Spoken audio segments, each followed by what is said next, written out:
Dans cette vidéo, je vais vous expliquer comment faire pour trouver la forme algébrique d'une fonction affine par le calcul. Donc, dans ce type d'exercice, on va nous donner des valeurs de la fonction. Donc ici, par exemple, on a une valeur, on sait que f de 1 est égal à 5.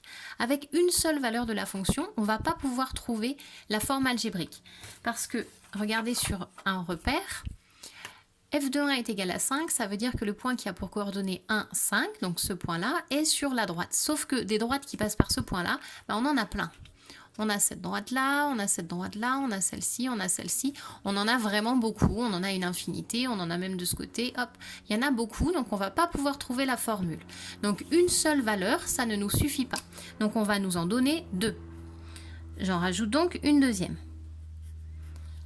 Donc ici, si on rajoute un deuxième point, là il ne va pas rentrer, mais si je rajoute le point de coordonnées 4 et 11, qui du coup va être tout là-haut, par 2 points, je pourrais tracer une droite. Donc là, ça marche. Avec 2 points, avec 2 valeurs de la fonction, on va pouvoir trouver la forme algébrique. On va donc avoir des exercices dans lesquels on nous donne 2 valeurs et on nous précise que f est une fonction affine. Donc ça, c'est l'énoncé de notre exercice et on va nous demander de calculer la forme algébrique. Comment je fais? La première chose, c'est que je vais écrire ce que je sais. Puisque f est affine, ça veut dire que sa forme algébrique, f de x, va être égale à ax plus b. Une forme algébrique pour une fonction affine, ça ressemble à ça. Nous, ce qu'il va falloir qu'on trouve, c'est qui est le a et qui est le b. Il va falloir qu'on mette des nombres à la place de ces deux lettres-là. Et là, on aura trouvé notre forme algébrique. On va commencer par chercher le a. Pour chercher le a, c'est le plus difficile. Chercher le a, il va falloir qu'on utilise une formule, une horrible formule, cette formule. Je ne vais pas vous l'expliquer parce qu'en troisième déjà qu'elle est compliquée à distance, il est hors de question que je vous fasse ça, mais il va falloir qu'on l'apprenne et qu'on comprenne comment on l'utilise. Donc si on observe, on a le a qui est égal à f de x2 moins x de x1 sur x2 moins x1. Qu'est-ce que ça veut dire? Ça veut dire qu'au dénominateur, on va mettre deux antécédents, x1 et x2, et au numérateur, on va mettre les deux images qui leur sont associées. Donc x2 avec son résultat et x1 avec son résultat. Je vous montre sur l'exemple, ce sera beaucoup plus simple. Alors, utiliser cette formule, ça va être compliqué au départ pour vous. Vous allez avoir des difficultés, vous allez avoir l'impression que vous ne comprenez pas du tout. C'est normal. C'est compliqué les premières fois qu'on l'utilise parce qu'on a l'impression qu'on ne comprend pas du tout. Et une fois qu'on l'a fait plusieurs fois, finalement, on se rend compte qu'on arrive un petit peu mieux. Donc, il faut de la persévérance pour réussir à faire ça. Donc, ici, je vais prendre mes deux f qui sont là. f4, f de 4 et f de 1. Et je vais les soustraire. Donc, au numérateur, en haut, on a f de 4 moins f de 1. Je prends les deux f qui me sont donnés et je les soustrais. Au dénominateur, on va mettre la même chose, mais sans les f. J'avais f de x2, là j'ai que x2. J'avais f de x1, là j'ai que x1. Donc je vais faire la même chose. J'avais f de 4, en bas je mets que 4, moins. J'avais f de 1, là je mets que 1. On met que ce qui est dans les parenthèses. Ça, c'est la formule. Donc ça, il n'y a pas à comprendre, on l'apprend et on l'applique. Ensuite, on remplace f de 4.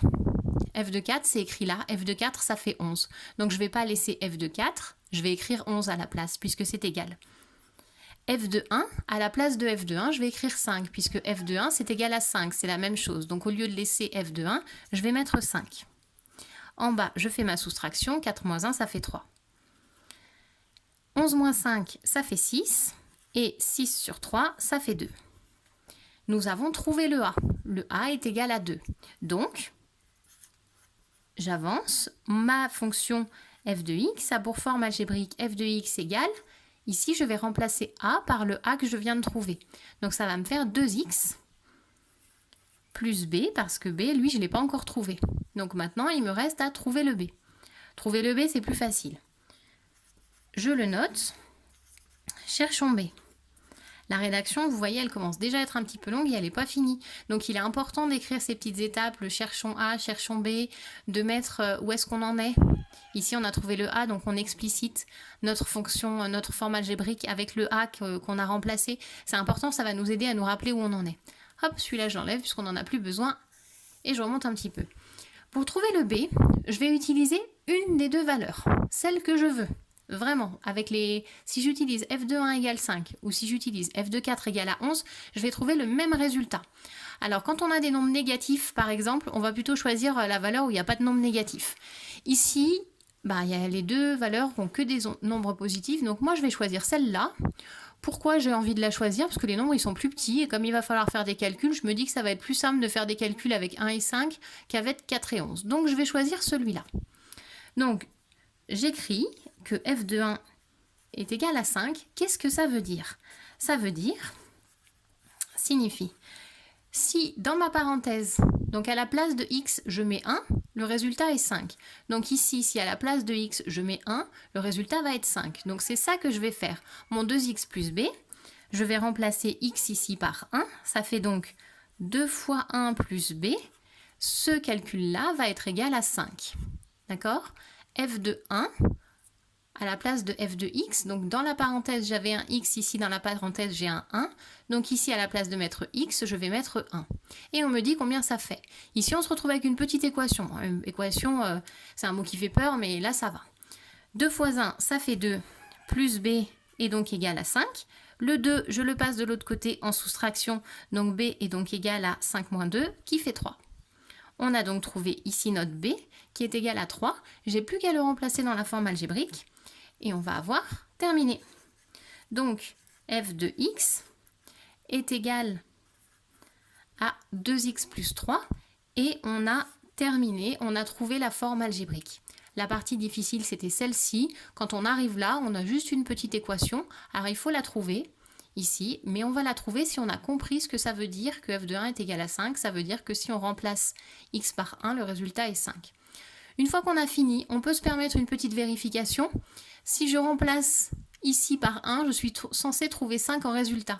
Donc 2 fois 1, ça fait 2, plus 3, ça fait 5. Donc pour celui-ci, ça marche. Je vais quand même essayer avec l'autre. Si je remplace x par 4, 2 fois 4, ça fait 8, 8 plus 3, ça fait 11. On a bien trouvé 11. Si les deux valeurs marchent, on est sûr que c'est bon. Donc ici, on a terminé. Voilà. Donc là, on peut s'arrêter ici. Moi, je vais vous montrer ce qui se serait passé si au lieu d'utiliser f de 1 égale 5, j'avais utilisé celui-ci. Donc, la partie que je vais vous faire maintenant, hop, celle-ci, f de 4 est égale à 11, elle remplace, hop, tout ce que je mets là. Pardon. Donc, si j'avais pris je vous ai dit là, on utilise, pour trouver le b, on utilise une des deux valeurs qu'on nous a données, celle qu'on veut. Pour les élèves qui auraient eu envie de choisir f de 4 égale à 11. Je traduis ce que ça veut dire. Ça veut dire que si je mets 4 dans ma fonction, donc à la place du x, le résultat va être 11. Ma fonction, elle fait 2 fois x, mon x, je mets 4, plus b que je ne connais pas, le résultat est égal à 11. Ici, on va calculer. 2 fois 4, ça fait 8. 8 plus b est égal à 11. On passe le 8 de l'autre côté en le soustrayant et on obtient b est égal à 3. Heureusement, on trouve le même b puisque c'est la même fonction.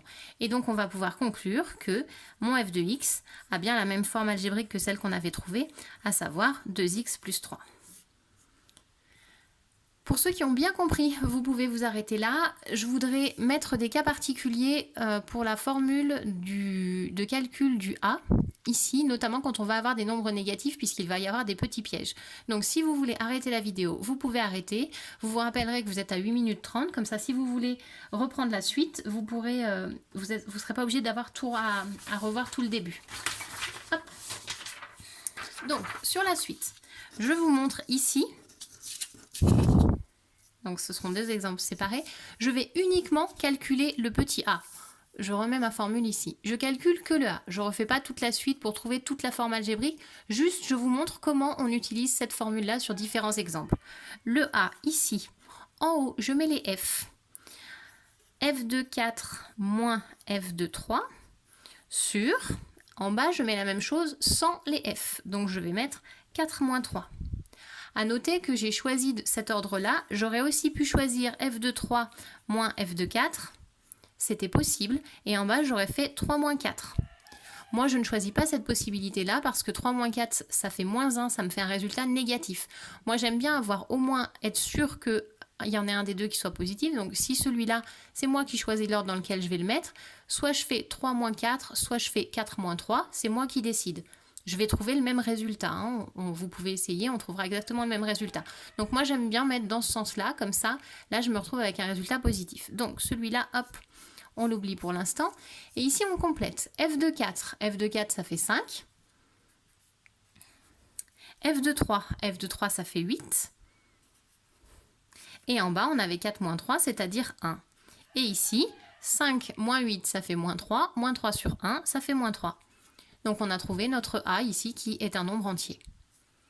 Je le fais sur un deuxième exemple. Ici, on arrive avec des nombres négatifs. Hop, je remets ma formule ici.